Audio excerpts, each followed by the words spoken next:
1984 सालची शीख विरुद्धची दंगल, पंतप्रधान इंदिरा गांधी यांची हत्या आणि त्यानंतर दिल्लीसह देशभरात झालेला शिखांचा नरसंहार। या दंगलीमध्ये एकट्या दिल्लीत 2800 शिखांची हत्या झाली, तर देशभरात सुमारे 3400 शीख मारले गेले। हा आहे सरकारी आकडा, पण अनेक रिपोर्ट्सनुसार शिखांच्या मृत्यूचा आकडा 10,000 ते 15,000च्या दरम्यान असल्याचंही सांगितलं जातं। या दंगलीतला एक आरोपी म्हणजे काँग्रेसचा माजी खासदार सज्जन कुमार। त्याला या प्रकरणात 25 फेब्रुवारीला जन्मठेपेची शिक्षा झाली। दिल्लीच्या राऊस ॲव्हेन्यू कोर्टानं ही शिक्षा सुनावली आहे। या प्रकरणी पीडितांनी आणि दिल्ली पोलिसांनी सज्जन कुमारला फाशीच्या शिक्षेची मागणी केली होती, पण कोर्टानं ही मागणी नाकारली। विशेष म्हणजे दिल्ली पोलिसांनी दाखल केलेल्या याचिकेत हे प्रकरण दिल्लीच्या निर्भया प्रकरणापेक्षाही गंभीर आहे असं म्हटलं होतं। निर्भया केसमध्ये एका महिलेला टार्गेट केलं होतं, पण सज्जन कुमारच्या प्रकरणात एका विशिष्ट समुदायाला टार्गेट करण्यात आलं असं पोलिसांचं म्हणणं होतं, पण तरीही कोर्टानं सज्जन कुमारला फाशीची शिक्षा दिली नाही। आता प्रश्न हा आहे की कोर्टानं असा निकाल का दिला? सज्जन कुमारवर नेमके कोणते आरोप होते? पोलिसांच्या मते आरोप गंभीर असतानाही त्याला फाशीची शिक्षा का झाली नाही? या सगळ्या प्रकरणाची माहिती सांगणारा हा व्हिडिओ। नमस्कार, मी चैतन्य आणि तुम्ही बघताय बोल भिडू। 31 ऑक्टोबर 1984 ला देशाच्या पंतप्रधान इंदिरा गांधी यांची हत्या झाली। कारण काय तर इंदिरा गांधी यांनी शिखांचं पवित्र स्थान असलेल्या अमृतसरच्या सुवर्ण मंदिरात मिलिटरी ऑपरेशनला परवानगी दिली होती। हे ऑपरेशन सुवर्ण मंदिरात लपलेल्या शीख फुटीरतावाद्यांविरोधामध्ये होतं। इंदिरा गांधी यांचे बॉडीगार्ड सतवंत सिंग आणि बेअंत सिंग यांनी त्यांची हत्या केली। यानंतर दिल्लीसह देशभरात शीख विरोधी दंगली भडकल्या। राजधानी दिल्लीत हजारो शीख मारले गेले। त्यापैकी एक होते जसवंत सिंग आणि त्यांचा मुलगा तरुणदीप सिंग। दिल्लीत बेभान झालेल्या जमावानं या दोघांची हत्या केली होती। या जमावाचं नेतृत्व त्यावेळचा काँग्रेस खासदार सज्जन कुमार करत होता असा आरोप झाला। या प्रकरणी जसवंत सिंग यांच्या मुलीनं स्वतः साक्ष दिली आहे। संध्याकाळी सुमारे 4-4:30च्या दरम्यान हजारो लोक आमच्या घरावर चालून आले। ते हातात काठ्या आणि विटा घेऊन आले होते। त्यांनी आम्हाला मारहाण केली। या घटनेनंतर 1991 मध्ये मृत जसवंत सिंग यांच्या पत्नीनं या प्रकरणाची चौकशी करणाऱ्या समितीसमोर आपला जबाब नोंदवला। त्यांनी एका मासिकात सज्जन कुमारचा फोटो पाहून त्याला ओळखलं होतं। हा सज्जन कुमार घरावर चालून आलेल्या जमावाचं नेतृत्व करत होता असं जसवंत सिंग यांच्या पत्नीनं सांगितलं। त्यांनी 1985 मध्ये पण हा आरोप केला होता, पण त्यावेळी सज्जन कुमार विरोधात कोणताही खटला दाखल करण्यात आला नाही। त्यानंतर त्यांनी उपराज्यपालांना पत्र लिहिलं, ज्यानंतर 1991 मध्ये या प्रकरणात केस दाखल करण्यात आली। आता या संपूर्ण खटल्याचा घटनाक्रम बघूयात। 1991 मध्ये शिखांविरुद्ध दंगल प्रकरणी सज्जन कुमारवर गुन्हा दाखल करण्यात आला, पण 1994 मध्ये दिल्ली न्यायालयाला त्याच्या विरुद्ध पुरेसे पुरावे आढळले नाहीत, त्यामुळे आरोपपत्र दाखल करण्यात आलं नाही। 1991 मध्ये सज्जन कुमार लोकसभेवर निवडून आला। त्यानंतर तो 2004 मध्ये काँग्रेसच्या तिकिटावर पुन्हा जिंकून आला। दिल्ली पोलिसांनी 2005 पर्यंत या प्रकरणाची चौकशी केली। त्यानंतर हे प्रकरण सीबीआयकडे सोपवण्यात आलं। सीबीआयनं तपासानंतर शीख विरोधी दंगलीत सज्जन कुमारचा रोल होता असा निष्कर्ष काढला। शिवाय दिल्ली पोलिसांनी प्रत्यक्षदर्शींच्या साक्षीतून सज्जन कुमारचं नाव पद्धतशीरपणे काढून टाकलं असंही सीबीआयनं म्हटलं होतं। सीबीआयच्या तपासानंतर 2010 मध्ये सज्जन कुमारवर खुनासह दरोडा आणि विशिष्ट समुदायाविरुद्ध जमावाला चिथवण्याच्या आरोपांखाली खटला चालवण्यात आला।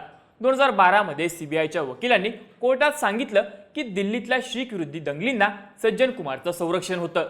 सज्जन कुमारसह आणखी 5 जणांनी मिळून या दंगली घडवून आणल्या असाही आरोप सीबीआयनं केला, पण 2013 मध्ये दिल्लीच्या डिस्ट्रिक्ट कोर्टानं या प्रकरणात सज्जन कुमारला निर्दोष सोडलं आणि इतर 5 जणांना दोषी ठरवलं। यामुळे देशभरात मोठा गदारोळ झाला। त्यावेळी कोर्टानं सज्जन कुमारला निर्दोष सोडून चूक केली, त्यानंच दंगलीच्या वेळी जमावाला भडकावलं होतं असं सीबीआयनं म्हटलं होतं। त्यानंतर 2014 मध्ये देशात नवं सरकार आलं। या सरकारनं 2015 मध्ये या प्रकरणाचा तपास करण्यासाठी SIT म्हणजेच विशेष तपास पथकाची स्थापना केली। या SITनं 2016 मध्ये या प्रकरणात आणखी तपास करण्याची गरज आहे असं न्यायालयाला सांगितलं। तपासानंतर दिल्ली उच्च न्यायालयानं 2018 मध्ये सज्जन कुमारला जन्मठेपेची शिक्षा सुनावली। त्यानंतर त्यानं काँग्रेस पक्षातून राजीनामा दिला आणि शिक्षेच्या विरोधामध्ये सर्वोच्च न्यायालयात अपील केलं। सज्जन कुमारनं सर्वोच्च न्यायालयात आरोग्याचं कारण सांगत जामिनासाठी अर्ज केला, पण मे 2020 मध्ये न्यायालयानं हा अर्ज फेटाळून लावला। सज्जन कुमारला हॉस्पिटलमध्ये दाखल करण्याची आवश्यकता नाही असं न्यायालयानं सांगितलं।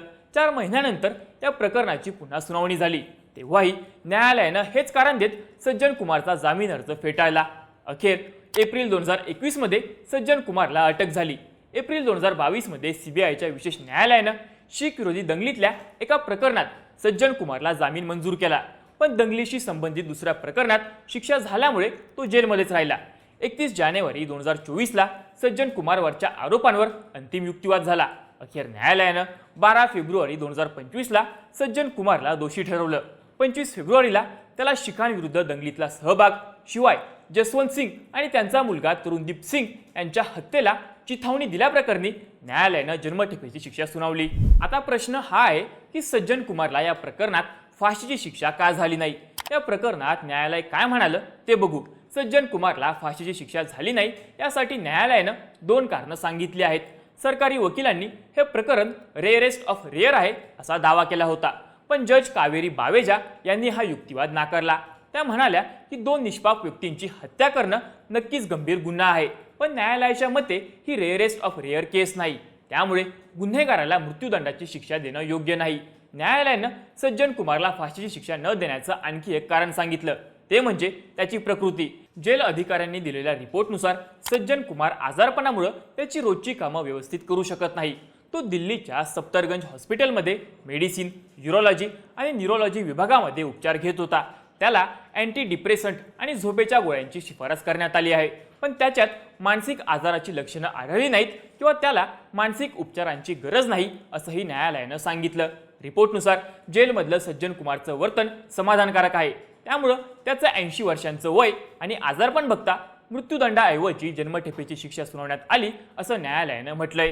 कोर्टाच्या या निर्णयावर पीडितांकडून जोरदार आक्षेप नोंदवण्यात आला।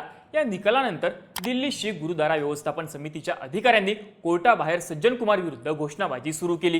पीडितांनी सांगितलं की इतक्या वर्षानंतर न्याय मिळाला, पण ते समाधानी नाहीत। सज्जन कुमारला फाशीची शिक्षा झाली पाहिजे अशी त्यांची मागणी आहे। शीख नेते गुरलाट सिंह कहालो म्हणाले की आम्हाला फाशीच्या शिक्षेशिवाय दुसरं काहीच मान्य नाही। आम्ही या प्रकरणात सरकारकडे उच्च न्यायालयात जाण्याची मागणी करणार आहोत।